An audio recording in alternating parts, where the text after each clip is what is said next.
আসসালামু আলাইকুম। চ্যাপ্টার টিয়ার লিস্ট সিরিজের আরও একটা ভিডিওতে তোমাদের সবাইকে স্বাগতম।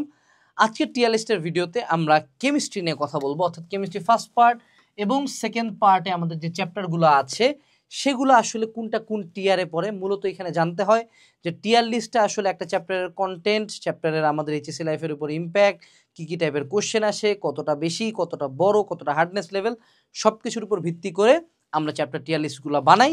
সো আমরা কথা না বাড়াই সরাসরি চ্যাপ্টার টিয়ার লিস্টে চলে যায়, দেন আমরা জানবো যে টিয়ার লিস্ট থেকে আসলে তুমি কি আউটপুট হিসাবে নিবা। সো আমরা কেমিস্ট্রি প্রথমে ফার্স্ট পার্টের দিকে যাই। ফার্স্ট পার্টের প্রথম চ্যাপ্টারটা তো আমরা জানি এটা একটা আটার বুলশিট একটা চ্যাপ্টার, সেটা হলো ল্যাবরেটরি নিরাপদ রসায়ন। এখান থেকে মেজরিটি কেসে কোশ্চেনই আসে না, কোশ্চেন আসলেও সেগুলো কামেন না, জাস্ট রিডিং পড়তে হয়, তাই পড়ছো, ঠিক আছে। দ্বিতীয় যে চ্যাপ্টারটা গুণগত রসায়ন, এইটা হলো আমাদের একটা এ টিয়ার চ্যাপ্টার, এস টিয়ারে যায় নাই, এখানে এস টিয়ার হলো সবচেয়ে বড়, দেন একটু এ, তারপর বি, তারপরে সি, সবার লাস্টে হলো ডি। এ টিয়ারে কেন রাখছি এটাকে, যদিও এটা আমাদের অনেক দিন যাবৎ পড়া হয়, কিন্তু গুণগত রসায়নের যদি আমি বলি যে আমার কেমিস্ট্রির নলেজের ভিত্তি হিসাবে গুণগত রসায়ন কাজ করে কিনা, আমার উত্তর হবে গুণগত রসায়নের চেয়ে বেশি থিওরিটিক্যাল কোশ্চেন আমার পর্যাবৃত্ত ধর্ম থেকে বেশি আসে। হ্যাঁ, গুণগত রসায়ন অনেক ইম্পর্টেন্ট, কিন্তু গুণগত রসায়ন থেকে মেজরিটি কেসে তুমি দেখবা কোয়ান্টাম সংখ্যা হ্যানত্যান ওই ম্যাথগুলা, আর হলো অধ্যক্ষেপণ হ্যানত্যান ওই ম্যাথগুলা। সো কাইন্ড অফ ম্যাথমেটিক্যাল একটা চ্যাপ্টার, সো সেই জন্য এটা আমি এ টিয়ারে রাখছি, ঠিক আছে।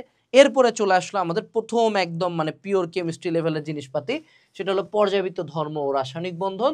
এই চ্যাপ্টার নিঃসন্দেহে একটা এসটিআর চ্যাপ্টার, কারণ এই চ্যাপ্টারের যখন আমি ব্যতিক্রমগুলা বা লেখার নিয়মটা শিখি যে কী কারণে একটা oxygen nitrogen different, chlorine fluorine different, তখন আমার কেমিস্ট্রির বেসিকটা তৈরি হয়, এবং রাসায়নিক বন্ধন এই জিনিসটা আমাদের বাকি প্রত্যেকটা চ্যাপ্টারের সাথে কানেক্টেড হয়ে যায়, ঠিক আছে।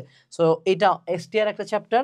এরপরে যদি আমরা কেমিস্ট্রির সেকেন্ড পার্টে চলে আসি, কেমিস্ট্রি সেকেন্ড পার্টের আগে কি আমাদের আরেকটা চ্যাপ্টার বাকি আছে না ফার্স্ট পেপারে, খুবই অসাধারণ একটা চ্যাপ্টার, সেটা হলো কর্মমুখী রসায়ন।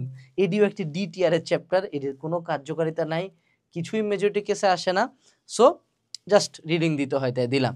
এখন চলে আসি সেকেন্ড পেপার। সেকেন্ড পেপারের প্রথম চ্যাপ্টার কি, পরিবেশ রসায়ন। এটাকে আমি একটা এ টিয়ারের চ্যাপ্টার দিছি নিঃসন্দেহে, কারণ এই চ্যাপ্টারদের যে ম্যাথগুলা যথেষ্ট ইজি ম্যাথ, মেজরিটি ম্যাথ টাইপেরই জিনিসপাতি, কিছু থিওরিটিক্যাল জিনিসপাতি আছে, বাট ম্যাথগুলো ইজি, সো পড়া যায়, পারা যায়, ভালো লাগে।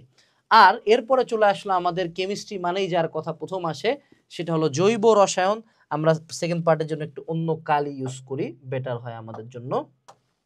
সো আমরা প্রথমে পরিবেশ রসায়ন রাখছি, দেন হলো আমাদের সেকেন্ড পার্টে জৈব রসায়ন, একটা এসটিআর চ্যাপ্টার। এটা কাইন্ড অফ আমি বলবো সেকেন্ড পেপারের প্রাণ বলা যায়, এবং জৈব রসায়ন না পারলে আসলে লাইফ ধ্বংস হয়ে যায়, এই টাইপের একটা কথা প্রচলিত আছে। সো যেহেতু প্রচলিত আছে, হোয়াই নট জৈব রসায়ন আমরা ভালো মতোই পড়লাম, ঠিক আছে। এরপরে আমাদের চলে আসে হলো রাসায়নিক পরিবর্তন।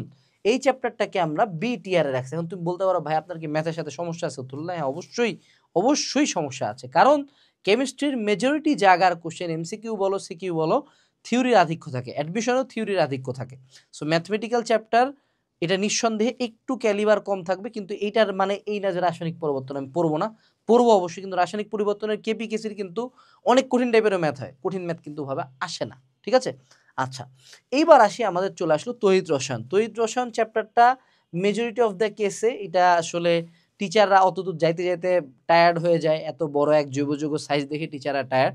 সো তড়িৎ রসায়নে যে পরিমাণে আসলে তথ্য দেওয়া আছে, থিওরি দেওয়া আছে, কোশ্চেনের লেভেলটা অত ডেপথে যায় না, একদম সারফেস লেভেল থেকে ইম্পর্টেন্ট টপিকগুলো থেকে তারা কোশ্চেন করে। সো তড়িৎ রসায়ন একটা সি টিয়ারে রাখা হয়েছে, এবং সবশেষে আমাদের অর্থনৈতিক রসায়ন, এটা আমরা খুব ভালো মতো জানি, এটাও একটা ডি টিয়ারের চ্যাপ্টার, এটি আসলে রিডিং পড়ে চলে যেতে হয়।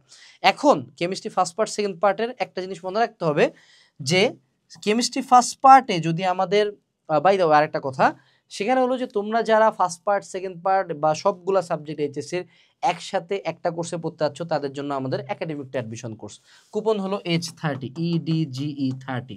তোমরা এই কোর্সটার নাম জীবনে অনেকবার শুনবা, তোমরা অনেক প্ল্যাটফর্মে পড়ছো, অনেক জায়গায় সাইকেল টাইকেল কিনছো, কোনো সমস্যা নেই, সাথে অবশ্যই এই কোর্সটা কিনে রাখবা, কারণ মনে রাখতে হবে বাংলাদেশের অন্য কোনো জায়গায় একটা কোর্সের ভিতরে 12 ধাপের ক্লাসে তোমার কলেজের ক্যাম্পাস থেকে ভার্সিটির ক্যাম্পাস পর্যন্ত এভরিথিং একটা জায়গায় দেওয়া হয় না। Varsity, medical, engineering, every single thing একটা জায়গায় এক পেমেন্ট, এবং তুমি অ্যাপেও ক্লাস করতে পারবা, কোনোদিন ফেসবুকে ঢুকতে হবে না। তো সেক্ষেত্রে অবশ্যই আমাদের একাডেমিক অ্যাডমিশন কোর্সটাতে এনরোল করবা। বর্তমানে কারেন্টলি প্রায় মনে হয় 13,000 প্লাস মানুষজন আছে, এটা আরও বাড়বে ইনশাল্লাহ। সো আজকে এনরোল করে ফেলো আমাদের একাডেমিক অ্যাডমিশন কোর্সে, 1 মাসের টাকা জমা অবশ্যই এটা কিনবা। যাই হোক, যেখানে ছিলাম, কেমিস্ট্রি ফার্স্ট পার্ট এবং সেকেন্ড পার্টে যদি আমরা কন্টেন্টের পরিমাণ বলি, ফার্স্ট পার্টে যদি আমার কন্টেন্ট থাকে 100, সেকেন্ড পার্টে কন্টেন্ট থাকবে আমার 200 থেকে 250 পর্যন্ত। মানে 200-250কে আমি কি বুঝাচ্ছি বলো তো? কোয়ালিটি বোঝাচ্ছি না, কোয়ান্টিটি বুঝাচ্ছি। যে আমার যদি এখানে 100 পেজ থাকে, সেকেন্ড পেপার মিনিমাম ডবল। এখন তুমি বলতে পারো ভাই আমার তো বই দেখে দুইটাই সমান লাগে। প্রশ্ন হলো যে তুমি যখন জৈব যৌগ বা অন্যান্য অনেক টপিক দেখো, আমরা কিন্তু জৈব যৌগ মেজরিটি অফ দ্য কেসে নতুন বই থেকে পড়ি না, আমরা সবাই পড়ি পুরাতন বই থেকে। সো পুরাতন বইয়ের কন্টেন্ট বা জৈব যৌগের কন্টেন্ট অ্যাড করলে second paper is a very big thing. So তোমরা যারা প্ল্যান করতেছিলা ফার্স্ট পার্ট প্রথম বছরে, সেকেন্ড পার্ট সেকেন্ড বছরে, প্রায় প্রতিটা সাবজেক্টেরই সেকেন্ড পেপারগুলোতে কিন্তু কন্টেন্ট অনেক বেশি। তাই আমার সাজেশন থাকবে সবসময় প্যারালালি 2টা পেপারই পড়া, যেটা আমরা আমাদের একাডেমিক অ্যাডমিশন কোর্সে কিন্তু ডে 1-এই সকল কোর্সের সকল চ্যাপ্টারের সকল সাবজেক্টের ক্লাস তুমি পায়ে যাও। এইটুকুই ছিল আমার মনে হয় চ্যাপ্টার টিয়ার লিস্টের ভিডিওতে কেমিস্ট্রির।